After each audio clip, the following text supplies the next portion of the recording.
You hear the squeaking, already ruined cuckoo-ca-choo to you and all my nobodies not watching out there. You hear the squeaking wheels of an old wheelchair that hasn't been taken out too often. Man 1. Oh yeah, that's a good credit. We've been doing this for 20 years, and still you pull stuff like this, Michael. Why did you bring your sister? We're on the field. This is no place for the disabled.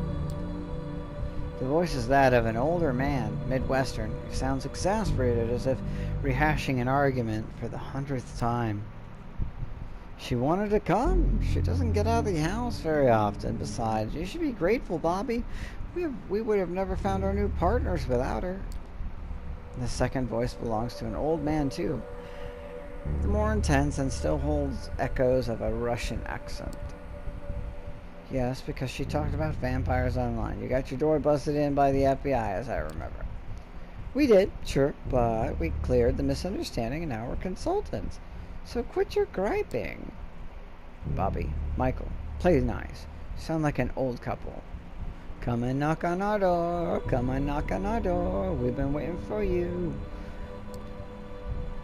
The third voice has a heavier Russian accent and belongs to an older woman. All three clearly have known each other for a long time. Aha.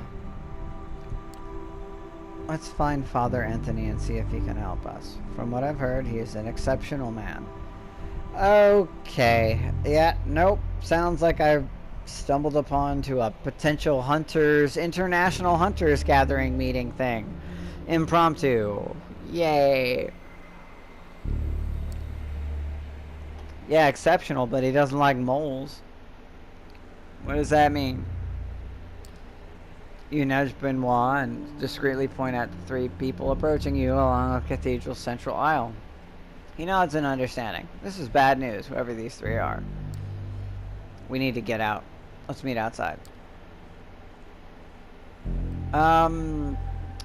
Using super speed seems like it would... Like, not only am I low on blood and shit, I just don't think it's a good move. I don't know if I'm fast enough not to be noticed by the human eye. I'm not going to walk right past them. I get the feeling they'll notice me. I'm going to move discreetly to the side, just like, you know, just... Better not to call attention to yourself. You decide to move to the side of the cathedral. And pretend to pray at an altar. You walk casually to the side, away from the three approaching mortals. You feel their eyes boring into the back, your back, but you force yourself to be cool. Be cool, boy. Stay cool, boy. Real cool. Ba-na-na-na-na-na-na-na-na. Benoit is nowhere to be seen. You blinked and he disappeared in a burst of speed. Your worry was too conspicuous, but maybe the mortals missed it. Maybe I was supposed to do the same. Okay, well. Alright. He's like, nah. Bye-bye. Whoop. You pretend to admire the architecture for a while.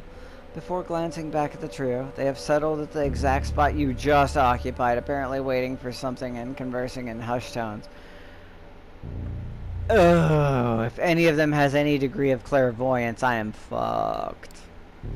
Once you're sure their attention is elsewhere, you start walking briskly down the side aisle towards the exit. That was a close call. Yeah, thanks for just... Look, if you thought we should bolt, you should have told me, bro. Because I can just... He's going the distance. He's going for speed. I can go faster than the pumped up kicks. Faster than the bullet. All you had to do is tell me. You were quite fast. Fuck you, Benoit. Like, no, that's it. Who are those three? Did you recognize them? Like, dude, I would appreciate it a little, like, you seem to know and just left me there. That's not really cool. I might have. I'm not sure. There's talk of a few tenacious vampire hunters living in the city. One of them is supposed to be a woman in a wheelchair. For a second, Benoit looks at you as if he was wondering whether he should say something. There's one thing I've always wondered about the story of Cain. The traditions of the Camarilla put a lot of faith in the relationship between sire and child. You're supposed to follow the example of your maker, yet Cain didn't really seem to care for the vampires he embraced. Did he think it was a mistake to create our kind? As a person who knows more about Cainite lore than I'm sure you do as a character, because I'm outside the box, it's my understanding that he actually cared very, very deeply for the vampires he created. He was lonely, and he needed companionship, and I think sometimes the beast took over him and he didn't really understand, and then there were times where he didn't want people to die, and there were those that he looked upon with love or respect or whatever, and he wanted them to continue to exist. They were so amazing that they needed to exist. And it was really the second generation that did the thing that you're saying. It was only after the third generation started causing problems that he started to give up on the second generation. And the actions of the second generation making the third generation, like, there's some stories about the things that are just like, dude, what the actual fuck? Like, you're gonna be like doing shit like that, like, where he basically, like, that's where a lot of the curses came from, is when the second generation made the third, a lot of times that's where the curse came from, because he's like, I will hurt you for this. Or maybe I'm misremembering it and that's all what happened in the second generation. But Cain seemed very impartial. He seemed like he sort of was like lonely and that's it. He seemed like he made his rules and he wanted to be in charge and he got lonely. And he needed generals and people to sort of run things. And he picked some of the best and brightest and those that he favored. And if I recall correctly, most of them were on board, willing, aware, or something. Like, it was part of, like, they were just happy to do it. The third generation was often forced, coerced, tricked, manipulated, etc. And that pissed Cain off. Because he's like, not only did I tell you not to do this, you did this in a way that is despicable. Like, I'm trying to make a good place here, and now you're setting a bad example for everyone else and making me look bad. It's just, you and your kind will forever that. And now, you know, and then I feel like he must have known that the third generation was gonna fuck the shit up for the second generation, and he was just like, you brought this on yourselves, that's not my problem, guys. Like, I told you not to. Maybe I already saw, maybe I already knew that if you made a third generation, maybe Lilith or somebody else gave a prophecy that if you know, this would happen. And he tried to tell you not to, and you did it anyway. And he could have told you about the prophecy, or maybe he did and you didn't, but it just, I just don't think that, I think that it's not that simple. It's not as simple as he made the second generation and didn't care about them. It's that he made a second generation, told them not to continue on. They did that, they did it poorly. He cursed a lot of them, and then the third generation came for the second gen, and he basically was like, I'm washing my hands of this. Whatever happens at this point is no longer my problem. Like, that's all you guys. Like, I told you not to. You didn't listen, so fuck off. I'm gonna go do my own thing, and yeah, I feel like that's what happened. I don't think I do think it might have been considered, from his perspective, a mistake to create our kind.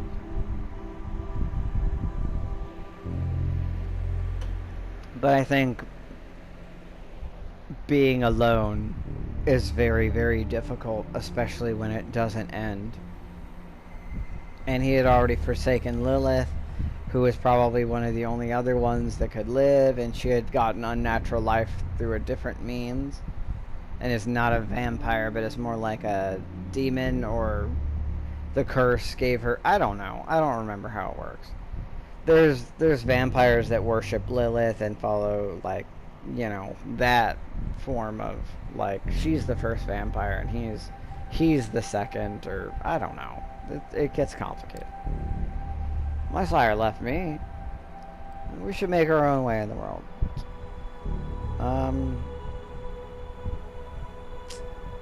I don't feel like any of these are great. I feel like we should make our own way in the world is, like, okay, but do kindred care what Kane thinks? Like, if... I'm gonna go with that one. Do the kindred of the Camarilla really care what Kane thinks? Most don't. Still, he was the progenitor.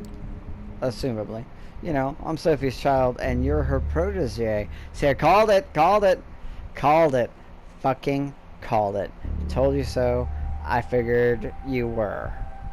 Sorry, I just had to have that moment. You know, I'm Sophie's child, and you're her protege.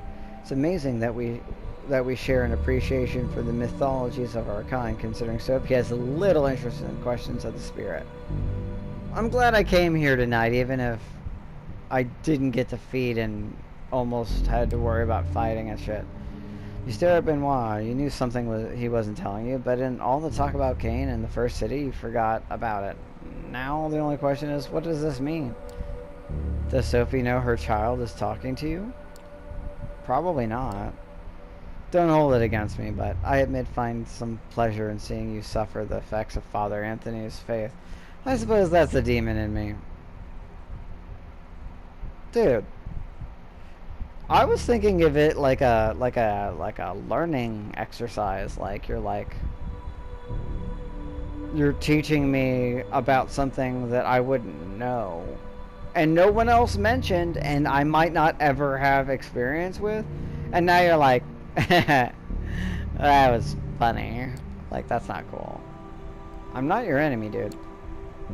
I understand that you're bitter, Benoit. I'm not your enemy. I'm sorry. I know that. It's just that sometimes I too get tempted by sin.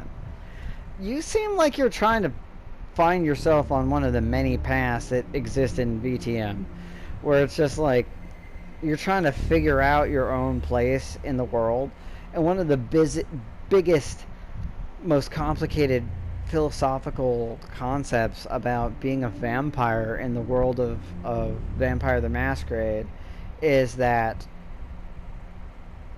vampires exist. Cain is effectively the progenitor.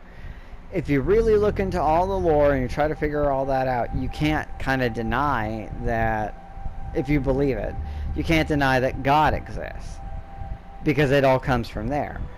If you have an experience like with Father Anthony, then that makes it that much harder to deny that there's hunters, and the more you know, the more you know, the more you know, the more it's like, we are damned creatures. We shouldn't exist. We don't deserve to, but we do, and we spread, and we are, and we have what assumably is equivalent to free will. Why? If God is this, then why do we exist? Why does evil exist? Why do we exist? That doesn't seem right. God had to know that Cain would slay Abel, meet Lilith, created Lilith, all these things. You know, it's not like God made these mistakes and it was like, whoopsie, whoopsie, whoopsie, whoopsie, whoopsie, whoopsie, whoopsie, over and over and over, right? If you believe in the whole thing. So you got to consider that, and you have to say that we must have some sort of value, some purpose, some sort of overall part in the plot of God's plan. Damned as we may be, there's a purpose and a position we fit. You know, no one wants mosquitoes. But if mosquitoes were gone, as terrible as mosquitoes are literally the thing that kills more people than anything else. Because of, like, malaria, West Nile, other shit like that. They kill so much fucking people. And, you know, they don't, it's not like they eat them, you know, all that. They're not, like, scary like that. But people get sick, they die, they spread that disease, blah, blah, blah, blah, that sort of thing. They're one of the highest killers in the fucking world. But if you took them away, the world would really need to readjust. Because there's so many things that we need, largely pollinators, like bats and... Well, bats are high pollinators.